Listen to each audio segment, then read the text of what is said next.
Oggi vi porto in un posto dove la storia ha scritto delle pagine molto importanti e molto dolorose, e una in particolare di grande rilevanza per il futuro geopolitico dell'Italia dopo la Seconda Guerra Mondiale, la cui fine, qui a Requaro, è stata scritta proprio in questo tunnel.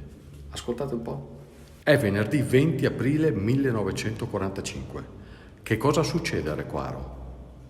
18 aerei bombardieri alleati americani arrivano intorno a luna sui cieli di Requaro e sganciano più di 130 bombe da 500 libbre ciascuna e praticamente distruggono quasi del tutto il compendio termale che era sede dell'alto comando della Wehrmacht, che è l'alto comando tedesco di tutte le forze armate tedesche del Sud Europa.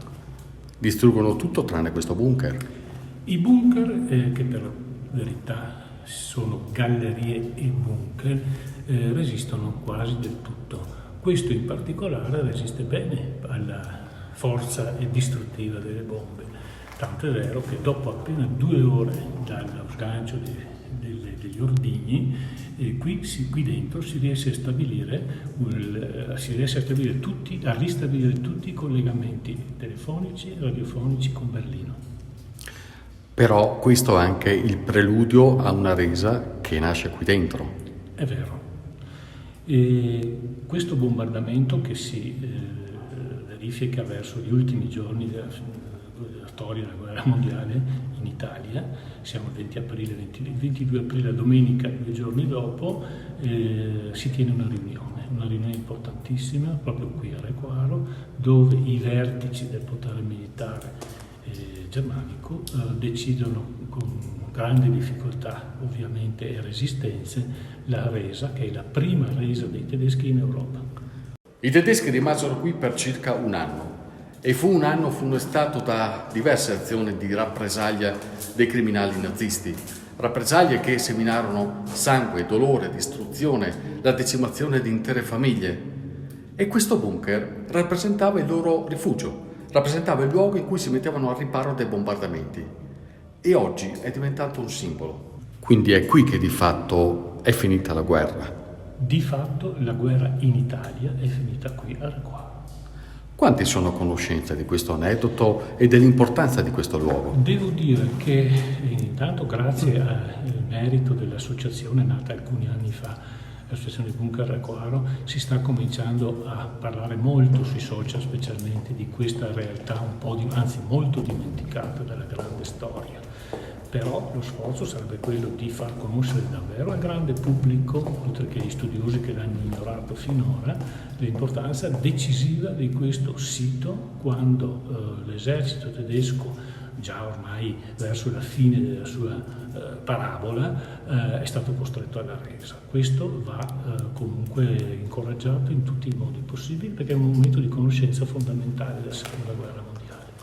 Anche perché qui c'erano tutti i vertici dell'esercito tedesco, c'era Kesslinger, Wolf, lo stesso Wolf che era il capo delle SS in Italia, cioè voglio dire, qui sono passati i top player, chiamiamoli così, dell'esercito tedesco, quindi dei nazisti. I vertici massimi, il potere supremo, diciamo militare, che in conflitto diretto con Hitler dovevano in qualche modo resistere, perché questo era il messaggio fino all'ultimo uomo e fino all'ultima pallottola, e che in realtà, visto anche le conseguenze e il messaggio arrivato con quelle bombe del 20 di aprile, hanno dovuto, con difficoltà dicevo prima, cedere le armi.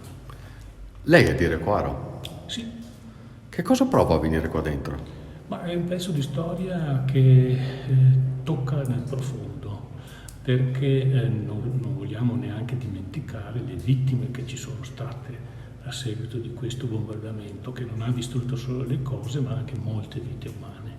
Sono una ventina di civili che sono rimasti sepolti sotto quelle bombe, li abbiamo ricordati anche con una targa all'ingresso di questo bunker galleria, e sono state decine, un numero imprecisato, anche le vittime da parte dei tedeschi. Quindi c'è memoria e anche dolore dentro queste mura che adesso sono visitabili.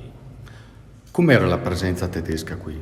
Erano all'incirca 1500 i tedeschi che occuparono Recoaro già dall'autunno del 44 su ordine del feldmaresciallo Kesselring. Erano 1500, occuparono tutto il paese, nel senso di tutti gli edifici agibili per quanto riguarda alberghi, affittacamere, e qui alle fonti erano centinaia. Dove abbiamo adesso stiamo parlando, c'erano in questo cosiddetto salone, pensi che questo tunnel, questo bunker ha una superficie di 350 metri quadrati, 700 persone di capienza. Qui c'erano dattilografi, c'erano radiofonisti, c'erano telefonisti, eccetera, oltre che gli ufficiali, sottufficiali, nel momento in cui serviva. E allora dico, qui dentro c'è stato un pezzo di storia importantissima, per cui rivivere quella domanda di prima. Io penso che qui chiunque possa rivivere momenti drammatici che hanno però segnato finalmente anche la conclusione della guerra. Che messaggio deve lasciare un bunker come questo? Io credo, al di là della retorica, insomma, che dobbiamo tutti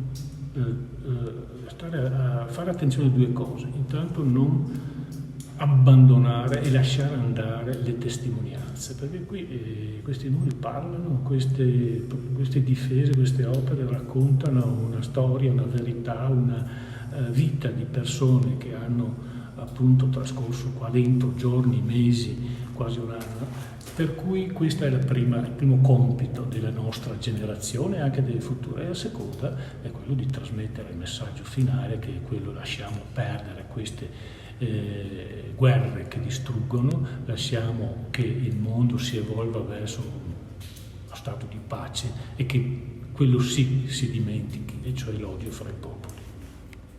Ragazzi, se potete, fatelo un salto a Recoaro.